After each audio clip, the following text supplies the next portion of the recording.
starting Please with. say that again, please, sorry, we're on the record now. That's all right. That was the meeting of the Ethics and Elections Committee meeting. And we'll go around the table for introductions, starting with Amanda. Amanda Moser, Deputy Clerk, Municipal Clerk's Office. Dee Ennis, I'm the attorney for the Ethics Board.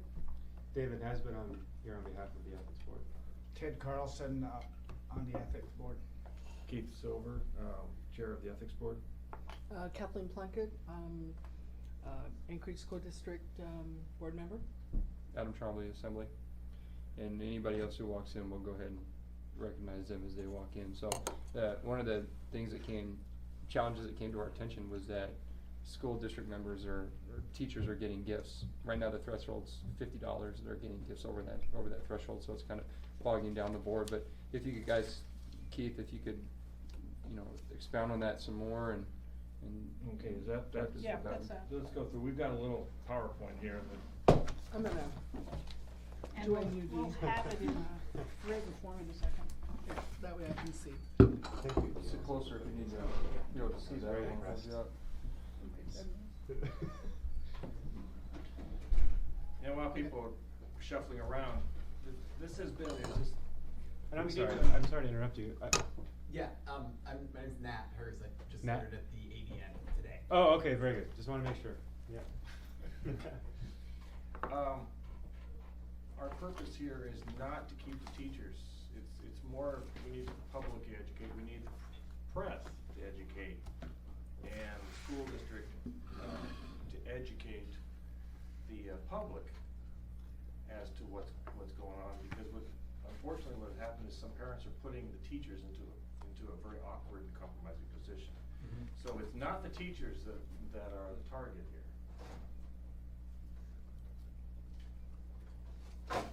So we've done a lot of things in life. So the examples are like $1,000 travel passes, 2 tickets anywhere Alaska Airlines goes, $300 spa passes, diamond jewelries, cash in excess of $50, gifts prior to the report cards, and then gifts to coaches and highly competitive teams. And if you're in one of those that's not able to compete with that, you've got a child in school too, it can make it very difficult to make sure, if you're looking, make sure that everybody's on an even playing field. And you gotta be sure to jump in if I miss it. Yeah, the only thing I'd like to add at this point, sorry to interrupt you, is that we're tasked with interpreting the code. And we're doing the best we can to interpret the code. These things come to us, and we got kind of stuck on this, and this keeps coming up. What we're also doing, in addition to this, is, I'm sure you're gonna get to this, but is try to help revise the code with Dee, to try to come up with something that's easier for everybody to understand. And and just to echo what you were saying too, is we're not coming down on teachers, we're not coming down on, we're just trying to do the best we can to interpret what is currently the code. Understand. So the concerns is, we're talking is whether it's actual bias or perceived bias. And whether, whichever it is, perceived can become a reality in the minds of other people. Unequal playing field for parents, confusion of overlapping code provisions, which we'll need to get to in work sessions, but there are some overlapping code provisions, and education of parents as well as teachers. If I could just stop you there, Mr. Trainey's joined us, as well as Ms. Tucker. Who Mr. said Trainey's she on the wasn't- assembly, Ms. Tucker's assembly Who counsel. said she wasn't gonna be able to make it? No, I said I was in Well, the you said meeting with 11:30. Mr. Your clock's Craney, and I'd wrong. make I'm sure sorry. that we would make it. Actually, that clock's, I understand, Mr. Trainey, I reset the clock a couple weeks ago, so. Oh, Mr. Daryl Hess is here as well, city ombudsman. I should say that Mr. Trainey has a unique perspective on this, being that his wife is a teacher, so. Please continue on. And as I was saying, Mr. Trainey, what we're looking at is, we're not, and I said in the meeting the other day, it's not the teachers that are the concern.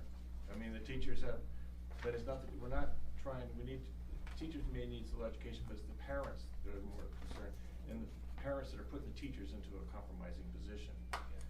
And it's an awkward position. And Mr. Honeman has just joined us as well. If I could make a comment on that last one there. The perception that the parents and the teachers have with the existing code is, you know, the code says you can accept up to $50, but not above that. And then, but the way they interpreted that, it's that if you accept something over $50, you have to fill out a paper and send it to the ethics board. Okay, Then they're interpreting it That's wrongly. not what we, and that's what one of the major things we wanna try to get straight with redoing the code, so that every parents and the teachers understand that, you know, $50. Dick had a question. Just that I agree with you, okay? $50 is the limit. Right. $50.01, you can't accept it, period. You can't fill out a Right. form, you can't ask for forgiveness from above, you can't take it. Mm-hmm. I would be happy if we could limit to an apple. Okay. Beyond that, I don't wanna compromise the parents or the kids. Right. This is, right here, is 1 month, that's the month of May. And it's double-sided of them forms that they fill out. And that's what we're trying to eliminate, trying to educate. A lot of it is educating. And so that's where we're headed with this. Okay, that's fine. Okay. So, our goals are, and you guys can read as well, but allow the recognition of teachers. I mean, it's important that the teachers are recognized for the work they do. And allow the donations for supplies, because a lot of teachers are funding the supplies out of their own pocket. And we appreciate that, and it happens a lot when the money goes to the PTA, and then the PTA allocates the money to the individual teachers. And when we see those go right on by, and it can be a couple $100 because that's given by an organization, not by an individual parent. So, gift giving rules and standards, the current code, there's overlaps, disclosure versus acceptance, it can be confusing. And, we need to work on it, we need to educate the parents as well as the teachers, as well as, work with ASD to determine the effective measurement to implement simplified code. They have the same policy, the school district has the same policy as our ethics board. But I've had teachers that say they don't see the problem. Well, maybe because they're the one that doesn't get the gifts. But when we get, as we did here, a disclosure that says $2,000 for a scholarship, possibly that should have gone in a different direction. Because now that parent is identified with that teacher as giving a gift.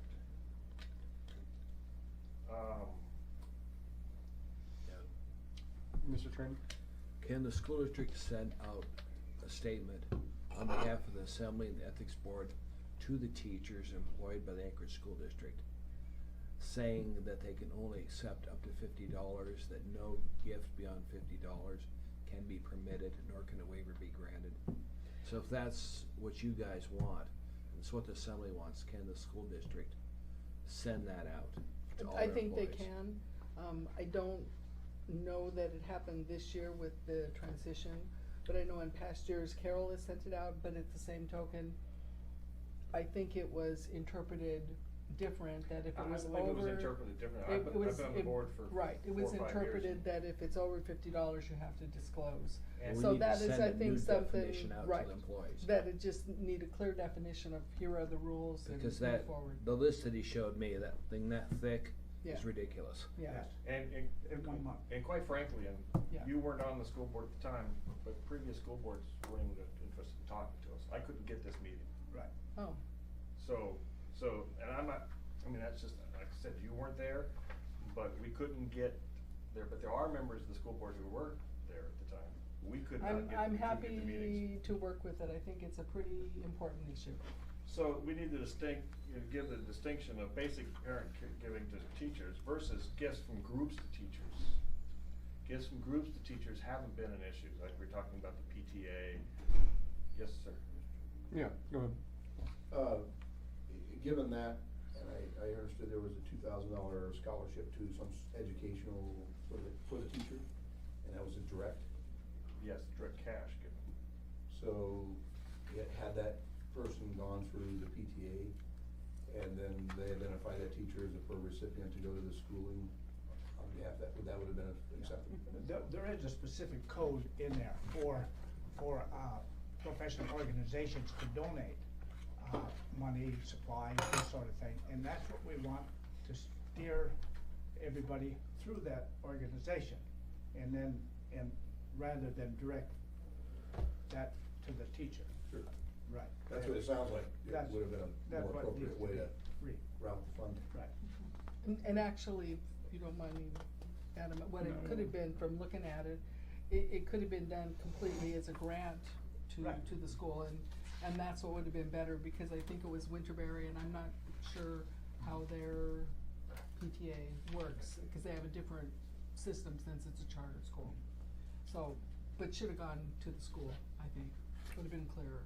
It puts us now, Right. we're gonna have to call the teacher. Right. Have the teacher come in and discuss it, as we've done in the past, and it's, you know, because we serve an adjudicatory responsibility, what then do we do? I mean, we can actually have the teacher disciplined, but, you know, that's awkward. Right. And difficult, and I'm not trying to get away from doing what's awkward, but we're trying to work around what's fairest for everybody.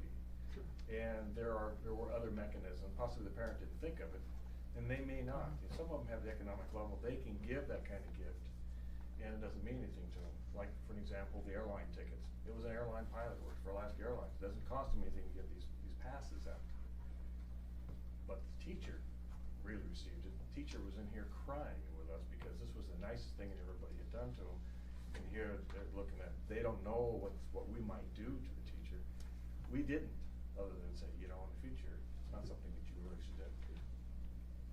So, And why don't we go ahead and allow Keith Finish it up. to finish the Okay. presentation, I've and only if you have got any a few more questions, here. just let me know and I'll keep everybody in order.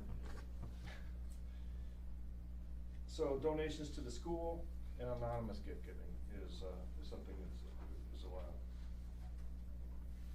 So, what we're looking for is absolute $50 maximum, one time per year, no disclosure. In-kind gifts with value of $50 maximum. Gifts for immediate consumption, food, flowers, you know, something like that, $50. Commemorative plaques, up to $50 maximum. And the teachers may not be able to accept a gift for $50.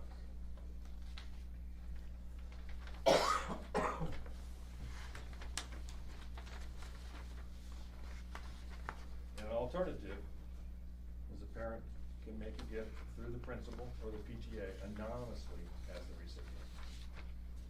That way their child is not identified, there's no perceived bias towards that child getting extra attention.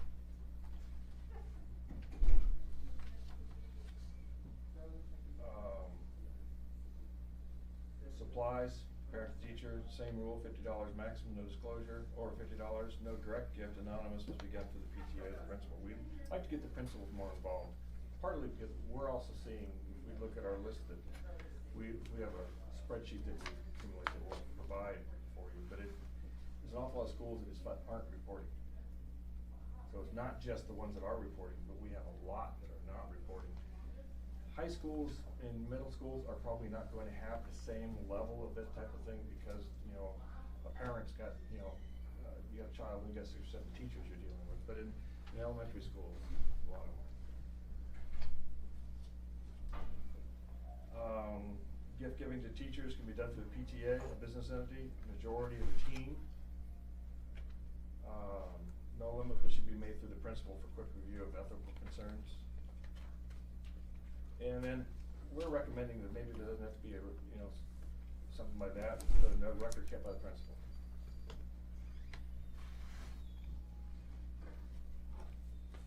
Go ahead, Mr. Ring, I saw your hand up. Oh, go ahead and finish. and Oh, we'll- okay. I got a question when he'll call on me. Go ahead. So we're recommending mandatory education, which is already being done, so it would be something that would, you know, maybe we can enhance the education. Rules submitted on a 1 or 2 page handout to all teachers beginning of the year. Rules reviewed at the principal's beginning school year meeting, so we're hoping we can get this done this summer, so this is something that we can proceed, with this next school year. Simple version of the rules highlighted in newsletters to parents, you know, keep it real positive, We appreciate it, but did you know that?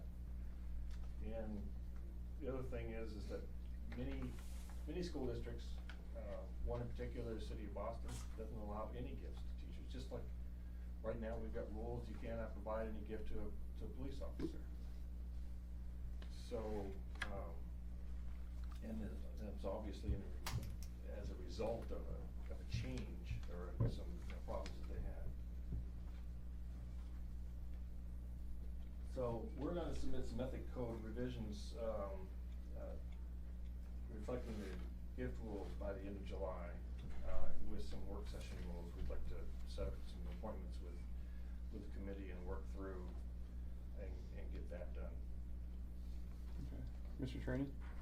On item 2, group gift giving to teachers, you've got PTA business entity, majority of team, not 2 parents, no limit. Why no limit? I mean, you could get a business that could decide to give $3,000. I think the business I'm entity we're sorry. talking about is BP, gives a Teacher of the Year award. School excellence teacher right there. And they advertise it for months and months prior. And we've typically provided, we see them, we're notified of it. But it's a business entity, it's the impropriety, there doesn't appear to be any impropriety there. It's an award given to them for being an excellent teacher. That's outside of an award given by the school district. Okay. Thank you. Mr. Honeman? I appreciate the thoughtfulness of that, cause I know that there are different teachers around the country really that get outside, not necessarily direct parent giving, but like Milliken Award, I think, and there's some others that go around the country, so the thoughtfulness of that's good. And I can tell you that, you brought up something that was near and dear to my heart, and Kevin Crossman, I was in the schools quite a bit, years back, and the teachers thought that I was part of the school, so they try to give me a t-shirt or a ball cap, rather than have an argument with them, I would quickly go tell the chief what was happening, run down to the museum where they have all these little same kind of trinkets, and I would bring them police stuff, so it would be a swap. And so it was not, I mean, it doesn't, kind of falls in the same category, but it really, like the $50, I don't know what they paid, but I just did a 1-for-1. They gave me a sweatshirt, I gave them a sweatshirt. They gave me a ball cap, I gave them a ball cap. They gave me a coffee mug, I gave them a coffee mug.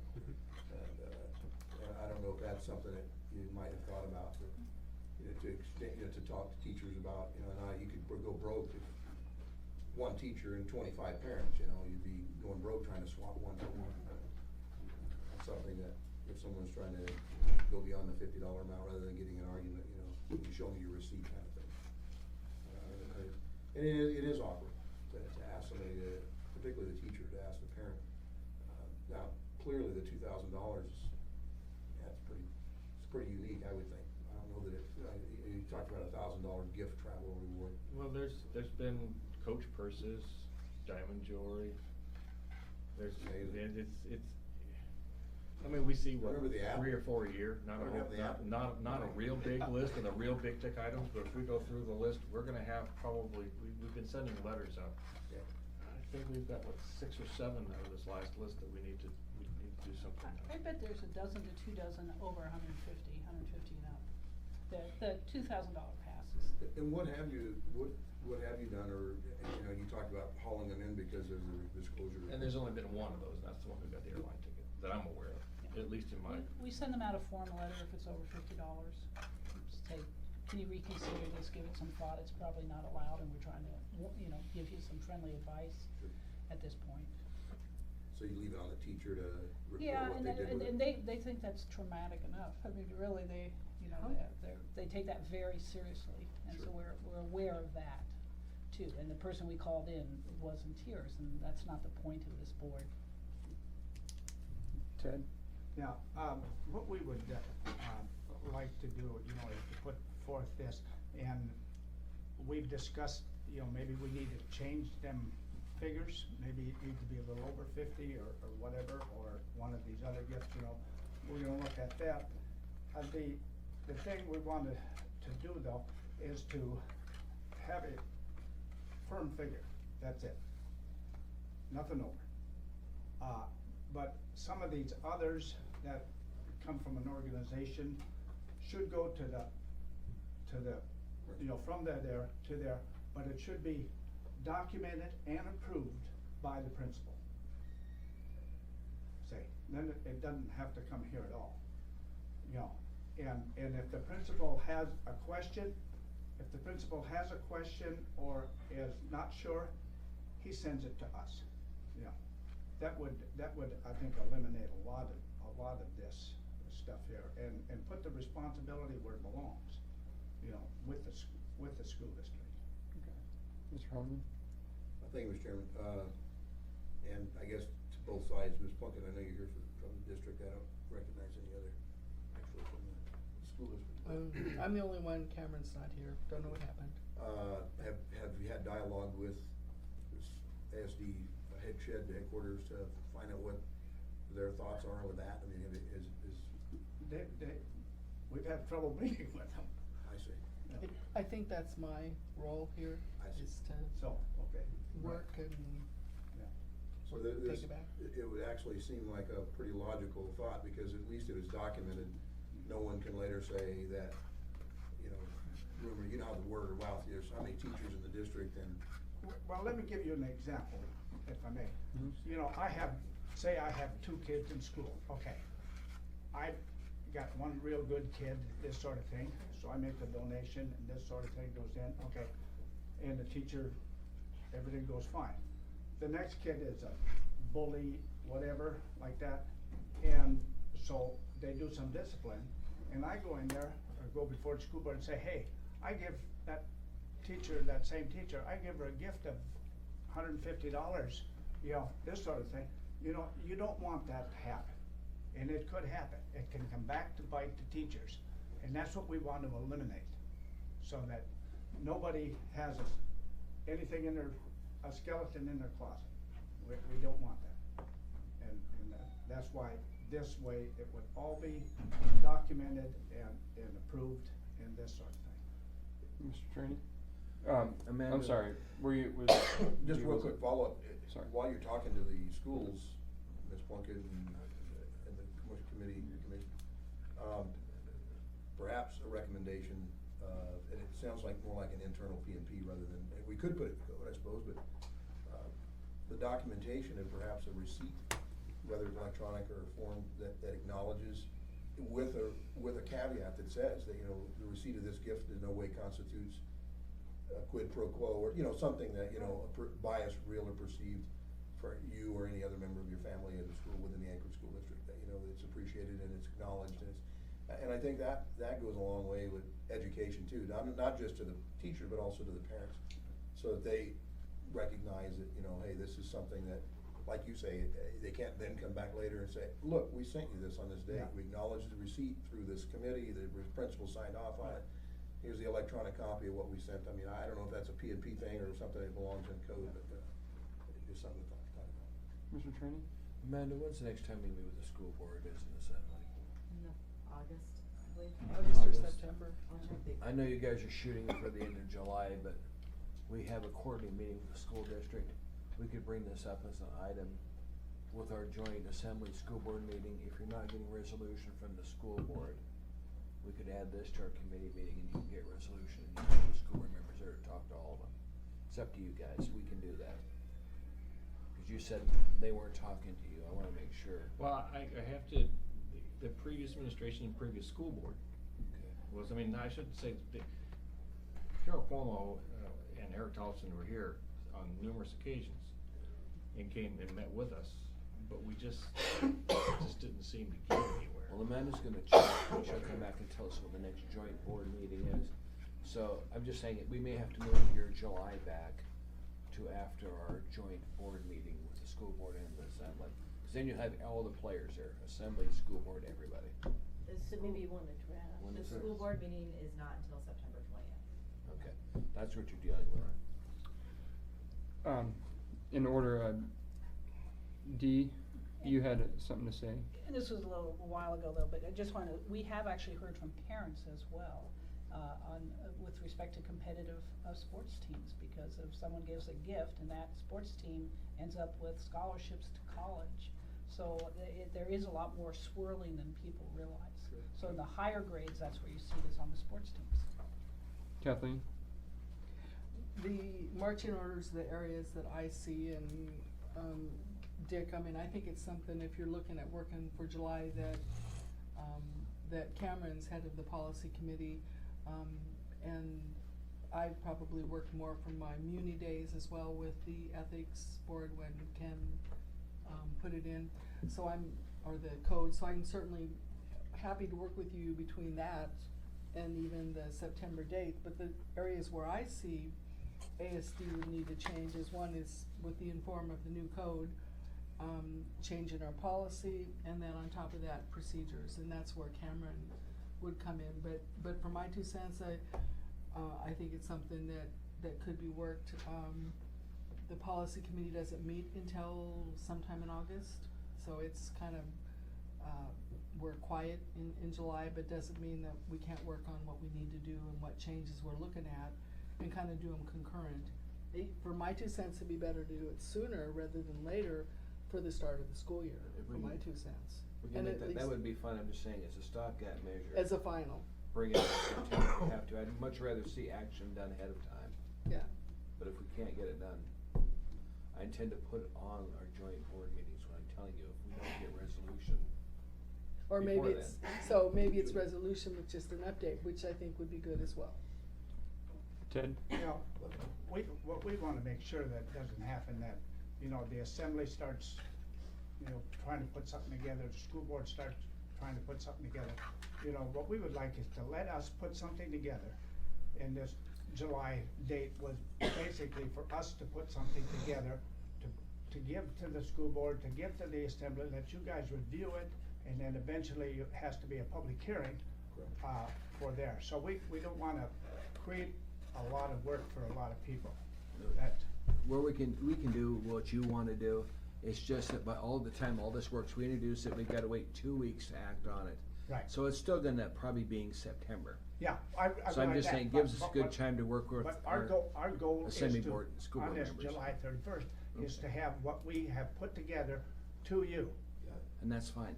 And, you know, and then, you know, it takes time for you to review it, it takes time for the, you know, set up a public hearing, and you wanna maybe make some changes and send it back.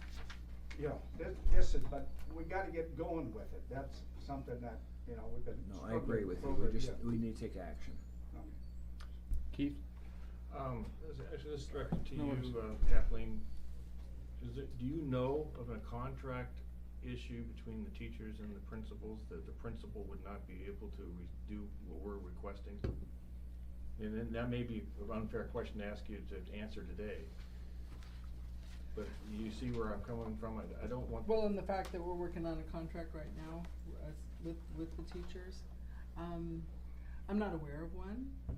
I mean, really, the teachers all report to the Mhm. principal, I mean, that's who hires them, that's who gives them their review. So, my gut reaction is I wouldn't think so, but at the same token, that's something that I would talk to I would talk to Todd about and just do a double check and just give him a heads up. Okay, it just occurred to me that there Yeah. may be a reason why the principals are not getting involved. Maybe because one, either they've never been asked, or two, because contractually they're not supposed to. My gut reaction is how it's been interpreted in the past at a higher level. Okay. Thank you. That would be my gut reaction. But I will put that as a follow-up as well. Anyone else? Just, I'm sorry, I got here just a few moments that you started, I may have missed this. Is there, I understand you're trying to get some potential changes, by the end of July. We have some other changes I just wanna touch on briefly as well, but have nothing to do with the school district, or not as much. I guess that's what I was looking at, is there any major sticky point that you guys would think of now, or I guess I can wait till July, but is there Well- anything that I guess you? Well, there's like 4 bullet items, did we Yeah, share this with here's- everybody? Yeah, I haven't. Here's some other things the board wanted to work on, outside of gift, I'm sorry, I haven't handed this out. As an example, the top item on the list is who can file a notice of potential Just violation. printed 2 pages, but it's a 1-page document that was sent to me. Get down to it, go on some paper. Could I get one too? Yeah, we're getting there. Here. No, Now you that's got all right. two. That's all right. There's one. Give it, go down I think there. there's just one. Yeah, it's just one page.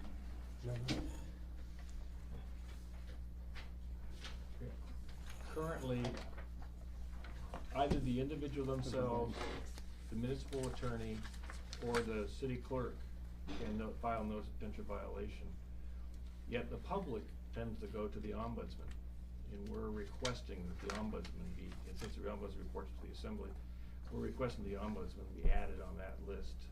We've had several, or at least I know of several complaints that have been withdrawn when the person found out that they may be made, that their name may be made public. It can be difficult if it's, even on a confidential thing, they may have to testify, and, you know, if they're neighbors, it can make it a little awkward. So, we're requesting that. Then we'll discuss we'll come together with some recommendations on the rewrite the gift section. And can I? Go ahead, Dee. Because I have them right, this section is, the rewrite the gift section, you have sort of confusing language, and it says $50, and then it gives a whole litany of examples that are over $150. And so, just the whole, the board trying to interpret the code as to gifts, and that applies to all the elected officials, is just to really simplify that. Now that we've worked with it for quite a few years, let's try to simplify it so everybody can understand it. Okay. And so that's outside of the Right, district you know, as well. the teacher's form that it's their form, they made up their teacher, and it has 5 or 6 different things that they can check off. And so that possibly is where some of the confusion is of what they can, you know, what they can receive. And hold on, Mr. Trainee has a question. On the first one, who can file a notice of potential violation, request for advisory opinion, I got no problem adding the ombudsman in there. I think it's a perfect person to add into it too. So, we appoint the ombudsman, they handle all the complaints that come in from many of our citizens. They're a vital part of what we do in this town. I've got no problem with them having the ability to file a complaint with you guys. Just for my nickel. Then there's been a couple issues with a notice of potential violation.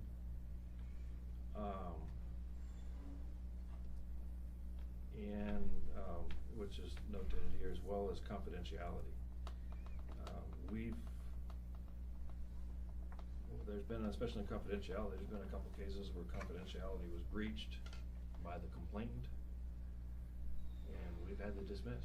Although, now, one of us in the board could have stepped off the board and made the same complaint, because we actually saw some issues, but because confidentiality was breached, we had to stop.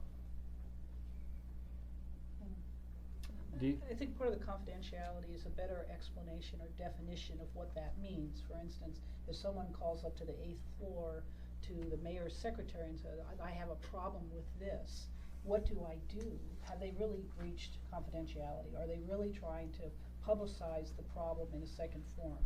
I think this was intended, Julia and Dick, to stop the 2 bites at the apple. That's But what the it was average designed to stop person from is happening. calling around saying, how do I do this? And theoretically, that should be dismissed. So I think the whole confidentiality needs to sort of be updated to be consistent with what an average citizen would do.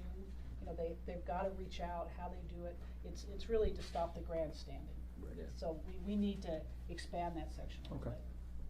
bit. Right, and, Julia? yeah, I think that what you said later is the most important part of that. It wasn't really even the 2 bites of the apple, because sometimes you can have concurrent jurisdiction, and the board could then decide to defer to, you know, somebody else. But we did have instances where somebody, an elected official, actually filed a complaint and then called a press conference Right, to yeah. tell them that they had filed a complaint. And that's what we were trying to prevent about that they not use this board Damn, as a political Media weapon advertising. and a media Right, and advertising. we've and so- resisted, there have been complaints and we've resisted getting in the middle of political battles. Right, Good. as you Cause should.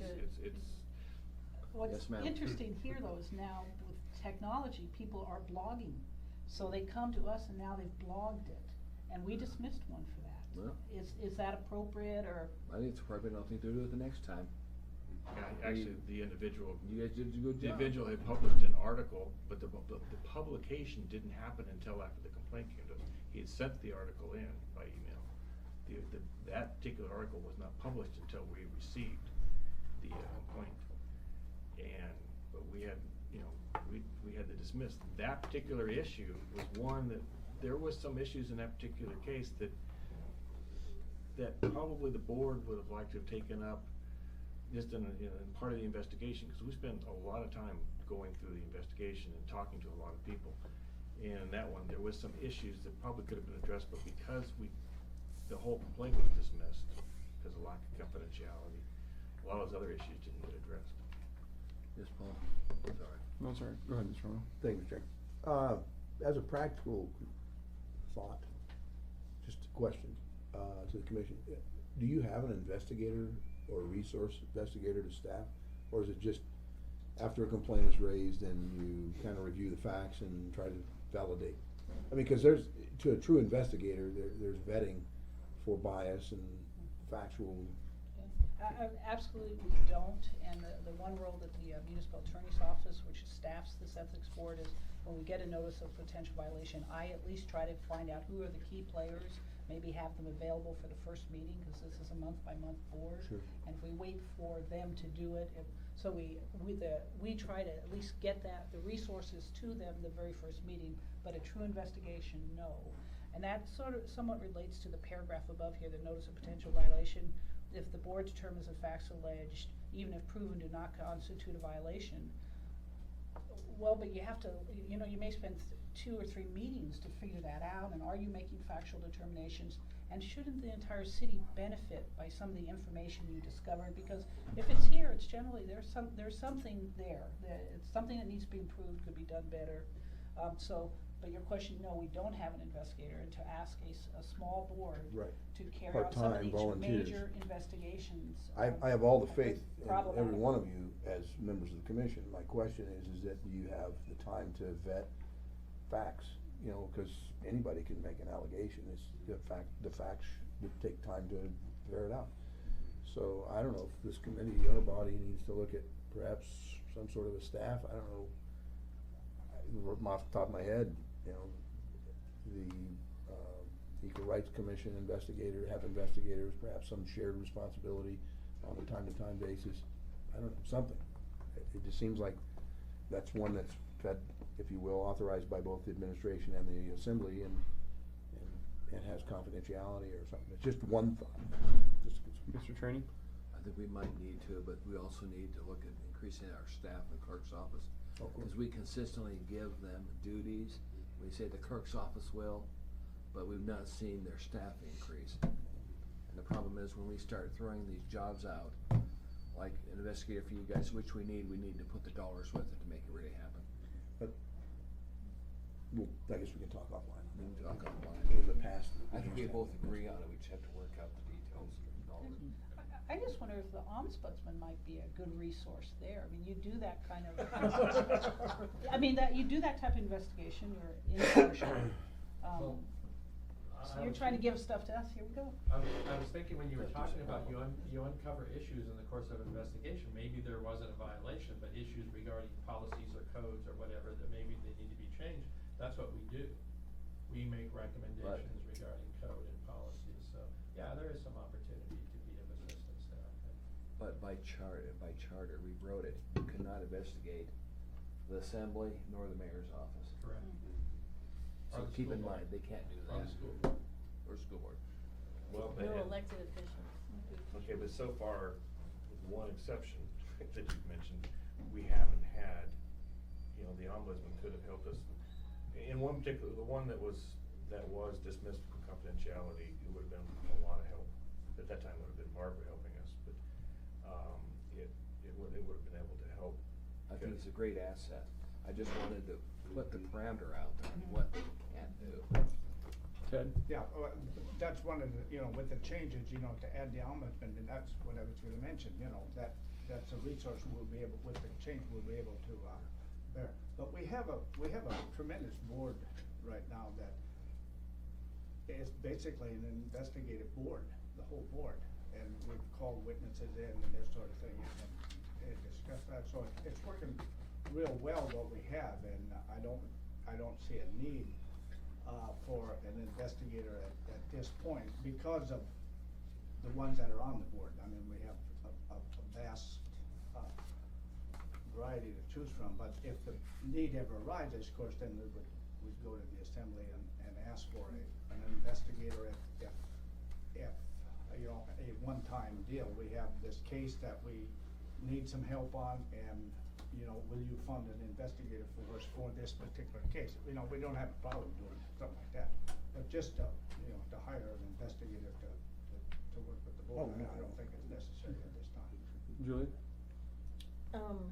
I think I was going in part to the same place that Ted went, that Mr. Carlson went, in that the board has had occasion, because of a conflict before, to hire an attorney on contract, and so when you have peaks and valleys like that, you know, maybe the first thing is to make sure that we put in the code changes, that we sort of codify that ability to request and have funded,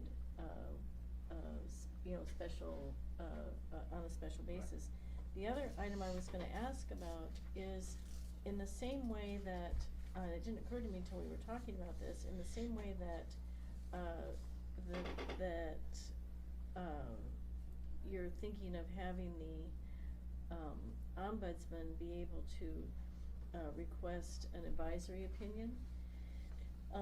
In the situation where you don't have, you really don't have a setup that you think is, as a board, befitting for one board member to step off the board and file a complaint, what about the ability of the board to actually, in that circumstance, issue an advisory opinion? You know, it can't be a notice of potential violation because it was used or published or whatever it was inappropriately, but maybe in that instance, and in some of the instances where you have seen something that doesn't raise to the level jurisdictionally for you for some reason, but it gave you the opportunity to look at a bunch of facts, that maybe we should take a look at the advisory opinion part and see if there isn't a way to have the ethics board in certain circumstances be able to do an official advisory opinion based on facts that came to the board, but it was rerouted. Ted, go ahead. Keith, sorry. And to that, there's one in particular that I wouldn't mind revisiting. It predates you, David, but it was in a particular commission, people stepped, they stepped around the table and they went and testified on an issue. And in the municipality, for a matter of, it's important that they do, we have people on these commissions who have knowledge of these particular areas, whether it's planning and zoning, because they are land, the land the developers, they know how it should be, or it's, several of the other commissions across town. I have to be careful I don't say the particular name of the one I'm thinking of. But if we had gone the advisory route, we could then have advised that particular board and then all boards that, it really is not appropriate to work on an issue and then step around and testify on behalf of something because your employer happens to be the possible contract recipient of that. And so that would have been something that would have been helpful. And that's one of the reasons we're trying to get the school district you know, because we've been spending 95% of our time taking care of the school district, and those cases, we haven't had the time and the opportunity to work on some of these others in a timely manner. And that's a big problem. So if we can get this school district taken care of, then we can work on these other ones in a timely manner and this sort of thing. And so that's why it's all gotta be together. Mr. Roman? I don't wanna get down too many rabbit trails, but in a situation like that, where code already directs the conduct of board members, commission members, elected officials, employees, and there's lots in the code, it's pretty lengthy, really. Not that it's up to date by any means, or that doesn't need very changes. But just throwing a hypothetical here, let's just say, I made the complaint on some act or conduct, then grandstanded, contacted, or made the letter to the editor, or whatever. Does that keep, for instance, Mr. Trombley having knowledge of something and doing it properly? Just the fact that it was out there in public, does that just stop any investigation? No. Okay, I was just curious, cause I had that question from a couple constituents, and they were aware of a situation that was kinda grandstanded. You know, I keep going back to the, not to pick or say, just knowing that in the state, the hypothetical with Andre McLeod and multiple counts of complaints of ethics about the state government level. And, you know, you hear it all the time, it got on the radio, talk radio, it got in the news, it got letters to the editor, blah, blah, blah. As I said, and one of the areas where I think the ethics board could be a really fine resource for the city is the conflict of interest questions. We should be away from teacher gift giving, because multi-million-dollar contracts and an employee works here and their wife does this or reverse, and those are real questions that employees are asking all the time. Right now they're going to the city ethics officers, which is a whole group of mayoral appointed people, but a lot of those should be coming to the ethics board. I agree. And we don't have time for them. So you're having ethics officers making those decisions, and we have a lot of that. Our city's very sophisticated contracts, small city, everybody knows everybody. So that's where I would love to see the emphasis go, conflict of interest, and educating the boards and about those type of concerns. Cause we are actually having a special meeting next week. Yeah. Yeah, just to deal with all those, because we ran out of time doing our other work. We need, before, otherwise if we don't do it, if we wait till next month, we're gonna be too late again. So we're actually having to call a special meeting to deal with disclosures. I just wanna follow by thanking each of the members of the commission. Thank you for your investment in time and the confidentiality you bring to the issues. Thank you. Any other questions? Anything else from the board?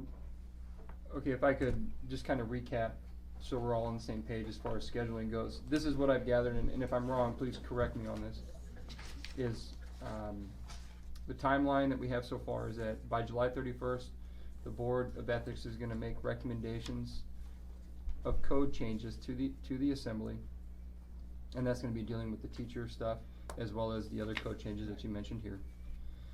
And then, what I'd like to do is I'd like to take that, and then I'm gonna have a work session or two, or however many it takes. What I don't wanna do, and what I've tried to prevent doing, especially after the election mess up, was being reactionary to anything. So I wanna be methodical, I wanna make sure that we do this right. And so if it takes more than one work session, then so be it. I like Mr. Trainey's recommendation that we'll have the work sessions. Whatever comes out from the work sessions and those changes, we'll bring it to the joint district assembly, school district board meeting, and we'll go over those in September. We'll go over those changes, any additional changes that the school district would like to make, or the school board would like to make. We should always take that input and we can make the changes as well. And then from that, we'll probably have another work session, and then hopefully vote on this sometime in October. Real quick, Mr. Trainey, is my other recommendation, I don't want to tell the school board what to do, but possibly during that August timeframe, when we're dealing with the code revisions, if you could review your guys' ASD policies, and that way when you come to the meeting as well, the joint meeting, you can review with us the policy changes that you guys would like to make, and make sure that our code changes kinda intertie with your policy changes, vice versa. Mr. Trainee? Would you please come to our joint board meeting? Because you guys are in the pit with this stuff. Good And I want recommendation. you there, so you can talk to both groups and tell us, this is what we've been facing, and this is how we can correct it. Yes, sir. I was there, Thank you. not quite a month ago. Yeah, I'm sorry. Adam, can I maybe follow up? Sure. On the ASD policy and procedures, the other meeting that would be really good to go to would be whatever meeting Cameron sets up for the policy changes and working through that. I mean, you probably know how ours works. We have to follow state law as well as muni law as well as our policy. So we can be even more restrictive, depend on what we have in policy, also depending on what there is in state law. And there are some where state law is more restrictive than muni. Okay. So, but that would be another one that I think would be good to have. And I don't know when those meetings are gonna be in August, but I can certainly follow up with Amanda. And this goes without, I'm sorry, are you done? Well, and then maybe Okay. just to say, and I'm happy to, cause I don't, to kind of be a focal point for pushing stuff through until Cameron gets up to speed and we're both working on it as well. If there's some help I can. Okay, we're gonna deal with her on the school board. Who would we deal with? All three of yous, or is there Well- one particular with you, or? Well, I like to do everything in committee process, so are you talking, what do you mean? Well, if we have a question or whatever, you know. Well, if you have a question, just refer it to me and I'll make sure I get it out to the Okay, committee yeah, members. all And then right. we'll deal with that. So we'll deal with you on, Yeah. as far as the assembly and with you on. Yeah, and it actually will be the policy committee. Okay, But but it'll be up to you, but you but two too. I'll distribute it to the We'll right distribute people. it. And then also, and this goes without saying, that when we do have those work sessions on the code changes that you make to us, being at that work session is very Right, helpful. right. And more than likely, I'm gonna request that it be a committee of the whole body, so that the entire assembly is there, especially since we're dealing with ethics. I think it's important that the entire body is there. Sure. So, is there anything else that I've missed? Anybody else wanna clarify? Daryl, anything to add? Thank you. Okay. Good meeting.